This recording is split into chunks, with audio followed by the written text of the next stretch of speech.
네, 한 주간도 잘 지내셨습니까? 네, 날씨가 추워요. 네, 문 열고 나오니까 벌써 입이 얼고 막 그렇습니다. 그래도 하나님의 사랑을 우리 가운데서 끊어낼 수 없는 줄 믿습니다. 네, 지난주에 저는 이상 목사님과 같이 우리 교회 전도 훈련을 준비하기 위해서 EDI 전도 제자 훈련이라는 합숙 프로그램에 다녀왔습니다. 2박 3일 동안 합숙을 하면서 전도가 무엇인지, 또 복음 증거가 무엇인지, 또 전도가 주는 유익이 무엇인지 여러 교회 사역자분들과 함께 고민하면서 토론하는 시간들을 가졌습니다. 우리가 전해야 할 복음이 무엇이고 어떻게 하면 우리는 이것을 효과적으로 전달할 수 있을까요? 이게 좀 궁금하지 않으십니까? 궁금하셔야 되는데. 네, 궁금하셔야 되는 분들은 나중에 전도훈련 모집할 때 필수적으로 신청해 주시면 좋겠습니다. 어쨌든 전도훈련을 통해서 배운 내용 중에 가장 기억에 남는 게 있다면 딱 두 가지인데요. 첫 번째가 바로 하나님은 나를 사랑하시고, 또 예수님을 우리 가운데 보내주신 그 예수님을 영접할 때 나의 신분이 바뀐다라는 것을 이 사실이 좀 기억에 많이 남습니다. 예수 그리스도의 복음이 우리에게 주는 유익은 바로 무엇입니까? 삶의 변화라는 거죠. 하나님과 아무런 상관이 없던 우리는 예수님을 영접함으로, 다시 예수님을 믿음으로써 하나님과의 사랑의 관계로 나아가는 겁니다. 이 관계는 이전에는 우리가 결코 알 수도 없었고 누릴 수 없었던 전혀 다른 새로운 세상을 향해 살아가도록 우리의 삶의 모든 것을 새롭게 변화시킵니다. 이는 단지 우리가 맞이할 미래의 어떤 종말이 원래는 다 지옥 갈 백성인데 천국으로 보내졌다, 이것에 머물러 있지 않습니다. 하나님의 사랑이 우리의 삶의 근본을 완전히 뒤흔들어 버리고 또 새롭게 변화시켜서 이전과는 다른 삶을 살도록 우리를 인도하시고 이끌어 가시는 진정한 삶의 변화를 나타내기 때문입니다. 우리가 예수님을 믿는다고 했을 때 구원의 확신을 갖고 살아간다라고 우리는 이야기하지만, 때로는 세상과 또는 그 세상을 누리고 싶은 우리 내면의 요구는 어쩌면 죄성이고 우리는 이 죄성을 이겨내지 못할 때가 많습니다. 우리 일상 속에서 내가 누구인가, 나의 신분을 우리는 잊어버리고 똑같은 잘못과 실수를 반복할 때가 더러 있습니다. 그럴 때마다 여러분 우리 마음 가운데 찾아오는 감정이 무엇입니까? 하나님이 나를 버리신 것 같고, 그런 두려움이 찾아오고, 또 구원받지 못할 것 같은 불안감이 우리 마음에 가득 차게 됩니다. 그러나 복음은 명확하게 우리에게 이야기를 합니다. 더 이상 죄의 문제는 하나님과 우리 사이를 끊을 수 없다. 왜냐하면 우리는 어떻게 되었습니까? 하나님의 자녀가 되었기 때문입니다. 하나님의 사랑이 계속해서 우리를 향해 있기 때문에 우리의 삶은 회개를 통하여서 하나님이 주시는 새로운 기회 가운데 다시금 회복되는 삶, 새로운 삶으로 나아갈 수 있는 것입니다. 그런데 어떤 사람들은 복음을 딱 여기까지만 이해하고 받아들이고 믿는 것으로 자신의 신앙을 만족하려 합니다. 더 이상 하나님과의 관계가 끊어질 수 없으니 이제 더욱더 내 맘대로 살겠다. 언제든 용서받을 수 있으니 실컷 죄를 짓고 나중에 회개하면 된다라고 생각하며 사시는 분들도 있습니다. 복음의 진리를 자신의 편의대로 왜곡하고 변화하고 싶지 않은 자신의 삶을 복음을 합리화하면서 왜곡해서 받아들여 버립니다. 이런 모습은 하나님의 자녀된 삶을 살아가는 것이 아니라 하나님과의 관계를 오용하고 남용하는 것과 다름없습니다. 이것을 잘 보여주는 예가 이런 것 같아요. 현재 우리 사회에서 비판받고 또 풍자되고 있는 재벌 2세 또는 재벌 3세의 모습들 같습니다. 어떻습니까? 이들은 아버지가 가진 재력과 권위를 이용해서 자신의 편의에 맞게 아무 때나 사용하려 합니다. 명품 옷을 입고 좋은 차를 타고 다니면서 엄청난 특혜를 누리면서 자신을 뽐내려 합니다. 하지만 법과 질서를 무시하고 타인을 존중하지 않는 모습으로 그래도 나는 괜찮다라고 이야기를 하죠. 자신이 부모로부터 거저 얻은 특권을 과시하면서 허세를 부리고 다른 사람들은 가지지 못해서 그럴 것이다. 가지지 못해서 나를 부러워한다라고 생각합니다.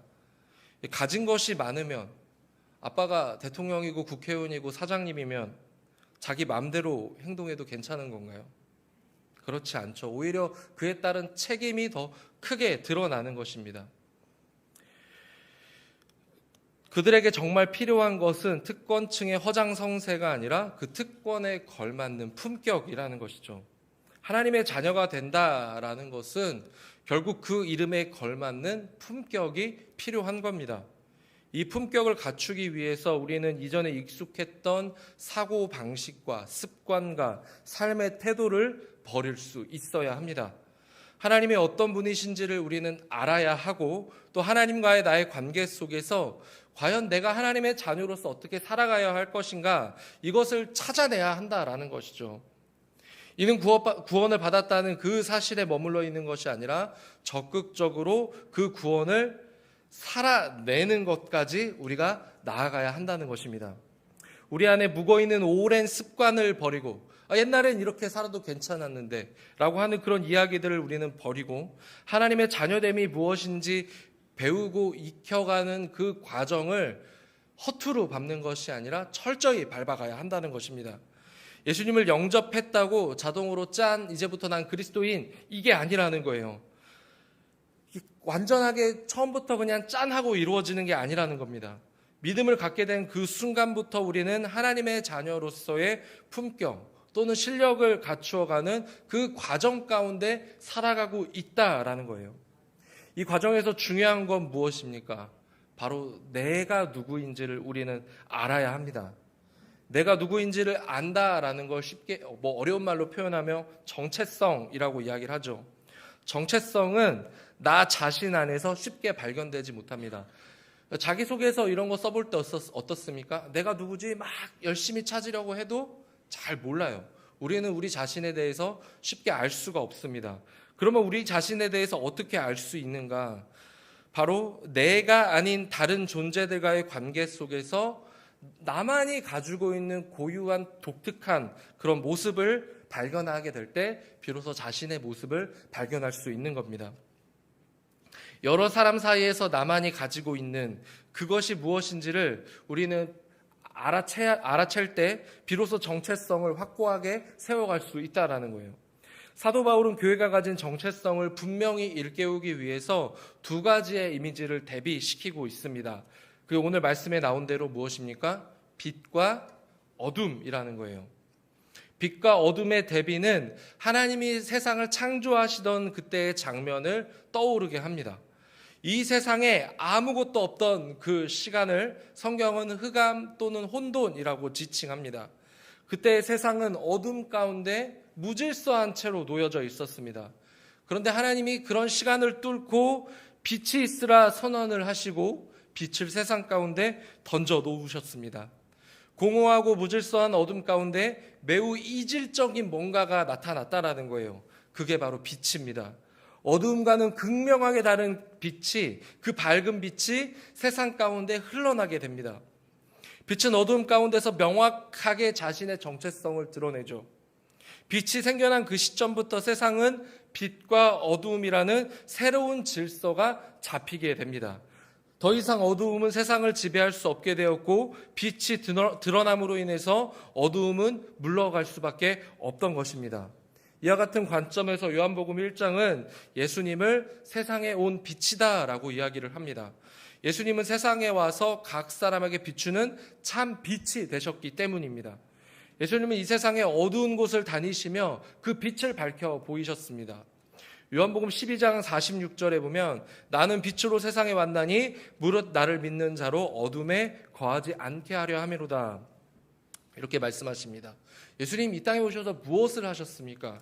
바로 가난하고 병들고 귀신 들리고 저주받았다 여겨지는 사람들을, 또 사람들이 죄인이라 부르는 그런 사람들을 가까이 하시며 사람들이 꺼려하는 사람들을 찾아 다니셨습니다.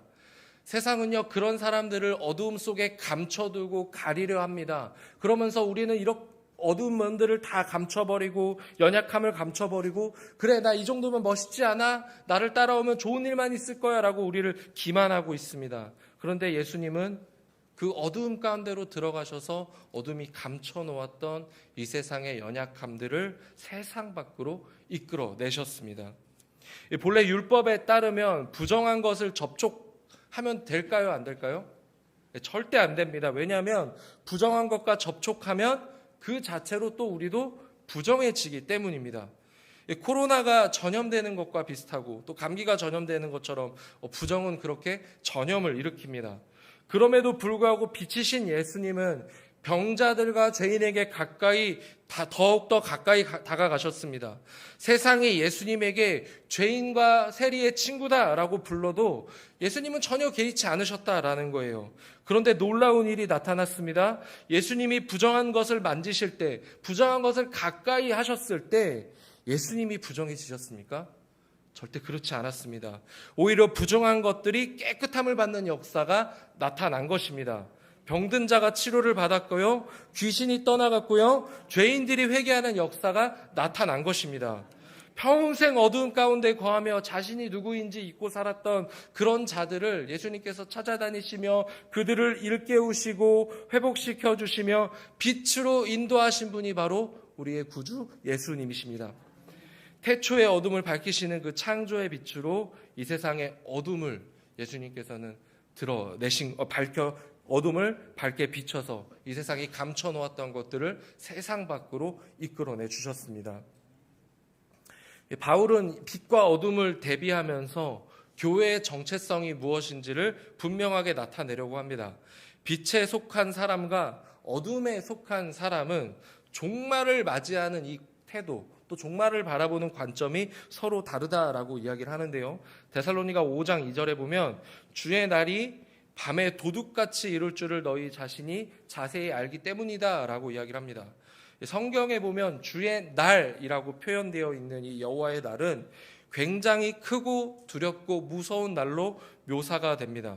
이 날은 주께서 칼과 기근과 전쟁으로 세상을 공정하게 심판하시는 그런 날이다라고 성경은 이야기합니다. 다시 이야기하면 마지막 때 종말의 날을 의미한다라는 것이죠. 그런데 이 날은 언제 온다라고 예고하는 것이 아니라 도둑처럼 밤에 어둠에 갑작스럽게 찾아온다라고 이야기를 합니다. 이 어둠에 속한 사람들은 평소에 두려움이 별로 없습니다. 밤에 길거리 다니는 사람들을 보십시오. 무서워서 벌며 떨며 밤에 다닐 수 있겠습니까? 네. 어둠이라는 것은 해가 떨어진 밤을 가리킵니다. 빛이 사라진 세상. 여러분은 그때 뭐 하십니까? 7절에 보면 두 가지를 이야기를 하는데요. 자는 자들은 밤에 잠을 자고 취하는 자들은 밤에 취한다라고 이야기를 합니다. 밤은 원래 하루의 일과를 마치고 잠을 청해야 되는 시간이죠. 잠을 잘 때 어떻습니까? 여러분 다 옷 껴입고 화장한 채로 주무십니까? 아니면 씻고 편안하게 주무십니까? 풀 메이크업하고 주무시나요? 잘 때도 남편과 아내에게 잘 보이기 위해서? 아니죠. 긴장을 다 풀고 최대한 편안하게 자야 잠이 오는 겁니다. 하루 종일 긴장하며 위축된 몸을 따뜻한 이불 속에서 녹여가면서 편안하게 잠을 청해야 잠이 오는 것이죠. 걱정과 근심이 가득하고 불안하면 잠이 잘 오지 않습니다. 근데 한편으로는 또 그런 사람들은 뭘 합니까? 밤에 나가서 술에 취하죠. 우리 여기 독산동에서 이쪽으로 조금만 걸어가면 구로 디지털 단지, 저쪽으로 좀 내려가면 뭐가 있습니까? 신림동이 있죠. 네. 가보셨습니까? 밤에? 아니죠. 새벽 기도 나오셔야 돼서 밤에는 주무셔야 되니까요. 밤에 돌아다녀 보면 스스로 이 도시들은 밤이 아닌 척 위장을 하고 화려한 불빛으로 도심을 밝힙니다. 그리고 술이라는 유흥이라는 무기로 사람들의 환심을 사서 그런 자리로 끌어당기죠.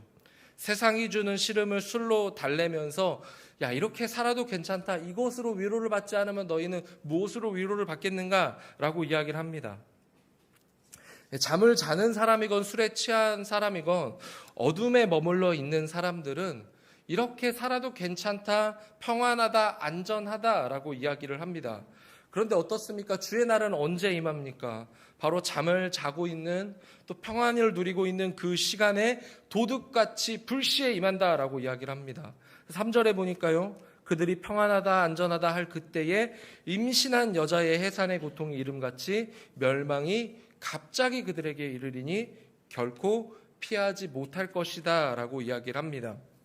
어둠 속에 속한 사람들은 평안함과 안전함에 빠져 크고 두려운 주의 날을 맞이할 준비가 전혀 되어 있지 못하다라는 것을 비유적으로 이야기를 하고 있는 것입니다.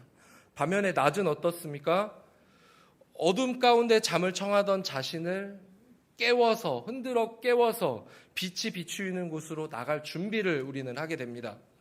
아침에 해가 뜨는 그 순간부터 우리는 오늘 우리에게 주어진 삶을 위하여 움직임을 시작하게 되는 것이죠. 하루에 주어진 일과를 소화하기 위해서 밥도 먹어야 되고요, 세수도 해야 되고요, 화장하고 옷을 입어야 되는 겁니다.